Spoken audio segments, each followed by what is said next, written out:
Quem é o Anticristo? O título de um filme de terror recente é Anticristo.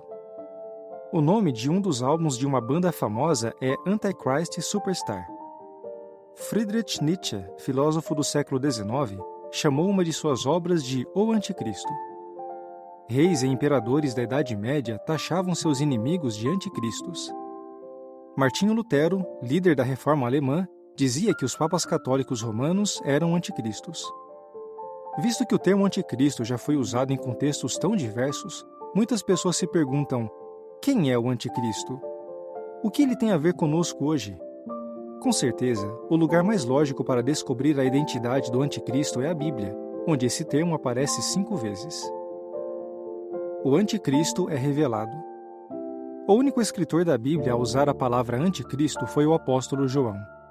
Como ele descreveu o anticristo? Na primeira carta que leva seu nome, João escreveu estas palavras: Criancinhas, é a última hora, e assim como vistes que vem um anticristo, já está havendo agora muitos anticristos. Sendo que deste fato obtemos o conhecimento de que é a última hora. Saíram do nosso meio, mas não eram dos nossos. Quem é o mentiroso, senão aquele que nega que Jesus é o Cristo? Este é o anticristo, aquele que nega o Pai e o Filho. 1 João 2, 18, 19 e 22. O que aprendemos dessas palavras?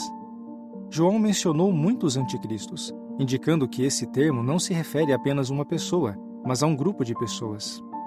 Pessoas e organizações que fazem parte do anticristo espalham mentiras religiosas, negam que Jesus é o Cristo, ou Messias, e tentam distorcer a relação entre Deus e seu Filho, Jesus Cristo. Eles falsamente afirmam ser o Cristo ou seus representantes, mas saíram do nosso meio, ou seja, se afastaram dos verdadeiros ensinos bíblicos. Além disso, já havia anticristos quando João escreveu sua carta, na última hora, provavelmente no final da época dos apóstolos. O que mais João escreveu sobre o anticristo? Falando sobre falsos profetas, ele advertiu: toda a expressão inspirada que confessa a Jesus Cristo como tendo vindo na carne origina-se de Deus, mas toda expressão inspirada que não confessa a Jesus não se origina de Deus.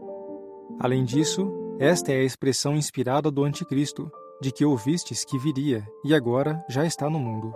1 João 4, 2 e 3. Daí, em sua segunda carta, João repetiu esse ponto. Muitos enganadores saíram pelo mundo afora, pessoas que não confessam Jesus Cristo vindo na carne. Este é o enganador e o anticristo. 2 João 7. De acordo com João, o anticristo seria composto de todos os que deliberadamente espalham mentiras religiosas sobre Jesus Cristo e seus ensinos. Falsos profetas e o homem que é contra a lei. Bem antes de João escrever sobre esses enganadores, Jesus Cristo aconselhou seus discípulos: Vigiai-vos dos falsos profetas que se chegam a vós em pele de ovelha, mas que por dentro são lobos vorazes. Mateus 7,15.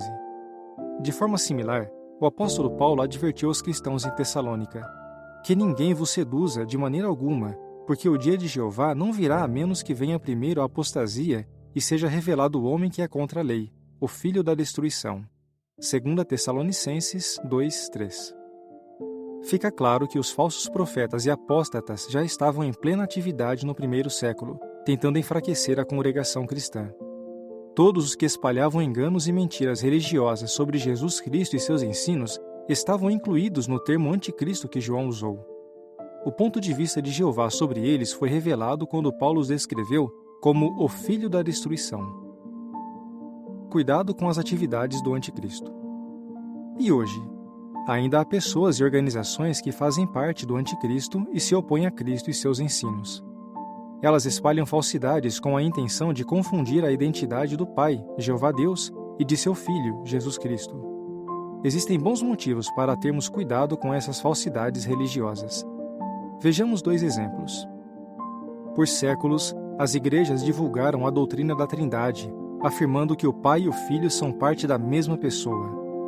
Assim, o anticristo envolveu em mistério a identidade de Jeová Deus e de Jesus Cristo. Isso tem impedido pessoas sinceras de imitar Jesus e de ter uma amizade achegada com Deus, como a Bíblia incentiva. As igrejas contribuem para essa confusão por incentivar o uso de traduções da Bíblia que omitem o nome de Deus, Jeová. Elas fazem isso apesar de o nome Jeová ocorrer cerca de 7.000 vezes no texto original da Bíblia. O resultado? A identidade do verdadeiro Deus fica cada vez mais envolta em mistério.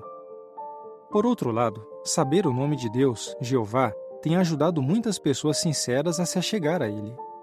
Isso foi o que aconteceu com Richard, que se lembra da conversa que teve com um casal de testemunhas de Jeová. Eles me mostraram na Bíblia que o nome do verdadeiro Deus é Jeová, diz Richard. Achei fascinante a ideia de Deus ter um nome. Eu nunca tinha ouvido isso antes. Desde então, ele fez mudanças na vida para se ajustar aos padrões bíblicos e agradar a Jeová. Richard acrescenta: saber o nome de Deus me ajudou a me achegar a ele. Há séculos, o anticristo tem mantido milhões de pessoas em escuridão espiritual. Mas, por estudar a palavra de Deus, a Bíblia, podemos saber a verdadeira identidade do anticristo e ficar livres de suas mentiras religiosas. Beleza, pessoal? Chegamos ao final de mais uma mensagem de Deus. Não se esqueçam de deixarem seu like e se inscreverem no canal, e fiquem com a graça de Deus. Até o próximo vídeo.